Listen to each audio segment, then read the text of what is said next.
En el caso de Madero, veo el mapa 90 y veo un municipio, llamémoslo así, sano, todavía sustentable y sostenible.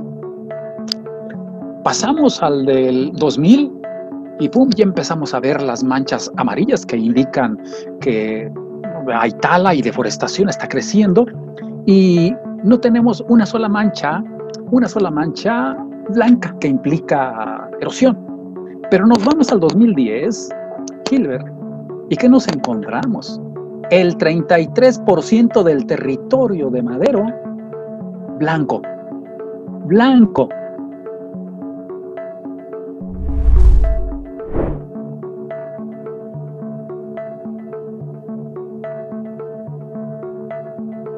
Y dices, a ver, en 10 años, Madero alcanzó una tasa tan elevada de infertilidad y de tierras áridas.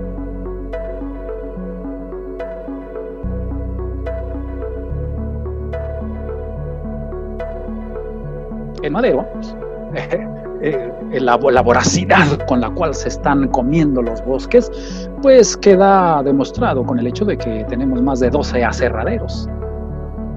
12 aserraderos. Diríamos, esto es de locura, y se inauguran más. Si tú vas de Acuitzio a Madero, luego saliendo de Acuitzio a mano izquierda, ahí encuentras un aserradero que no tiene más de 2 años trabajando.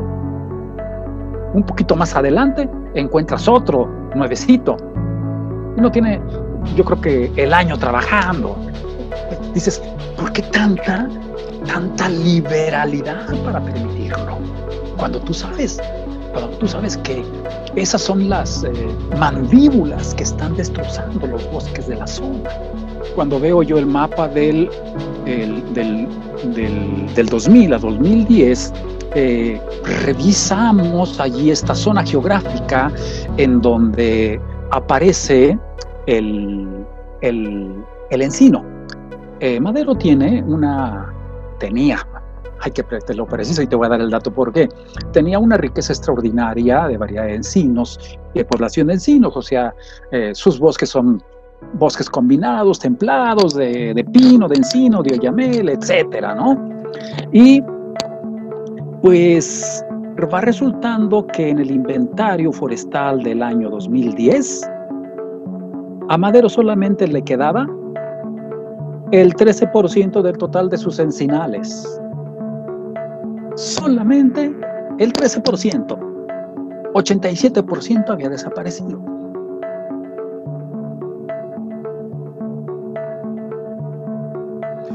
Cuando yo revisaba el caso de Madero y de manera muy empírica veía la cantidad todavía de bosques que teníamos, yo calculaba, y esto como partiendo prácticamente del año 2010, y decía, bueno, si en Madero existen 3.800 hectáreas de aguacate, pues que necesitan 13.300 hectáreas de pinos y encinos para sobrevivir, ya no los tiene. Madero ya no tiene esa cantidad de pinos y encinos. ¿Qué es lo que viene? Bueno, más bien, no es lo que viene. ¿Qué es lo que ya está ocurriendo? Un problema terrible por el agua. Un grave problema por el agua. De cuestionamientos, de reclamos a las autoridades sobre el punto del agua.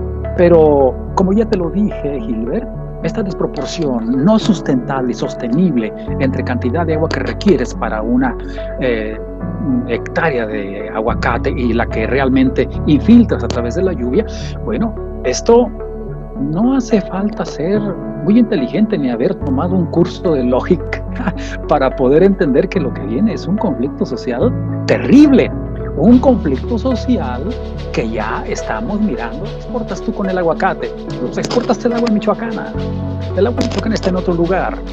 Los recursos michoacanos se van yendo para otro lugar. El gran problema es que sí, tienes un PIB bastante importante aportado por el aguacate.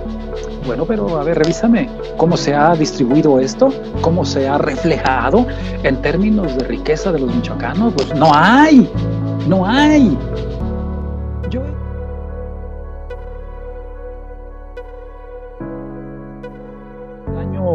2005 aproximadamente, Madero tenía, si acaso, 280 hectáreas de aguacate. Recordemos que para entonces ¿cómo se llama? La frutilla, pues ya estaba colocándose en los mercados. Todavía no se abría el mercado con Estados Unidos, si mal no recuerdo, pero bueno, después viene el boom.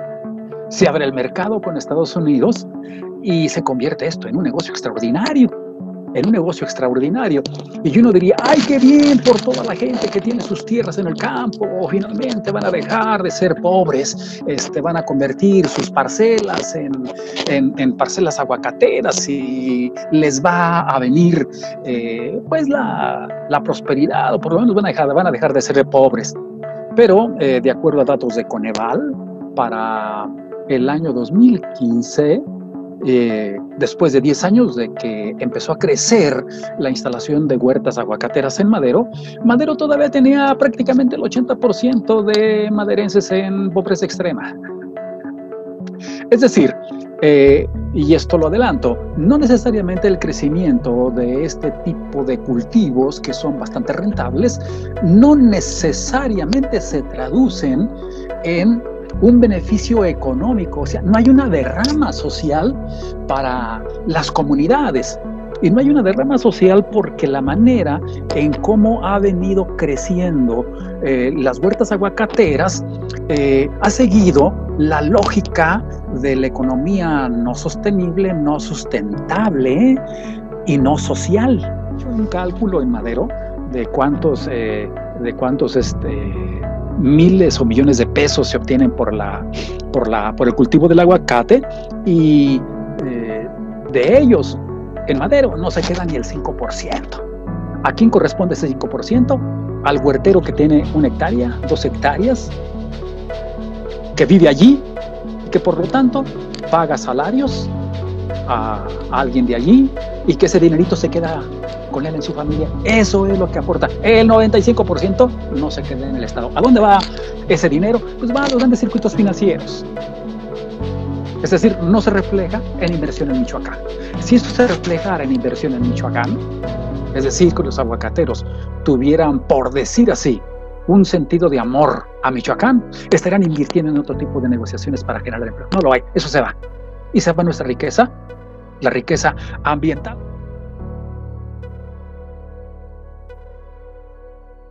Diría, política pública, leyes y autoridades debieran de estar completamente compactadas, bien coordinadas, bien establecidas, y los 3 niveles debieran de tener una extraordinaria voluntad. Debieran tener una extraordinaria voluntad. En Michoacán tendrá que asumir ese tipo de agenda, Gilbert. Hay que pararlo.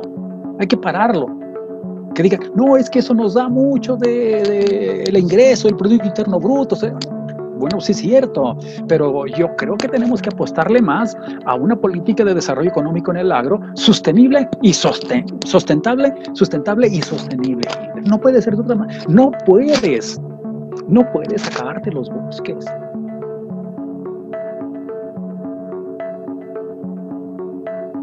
Yo sostengo que ya estamos en el punto de no retorno.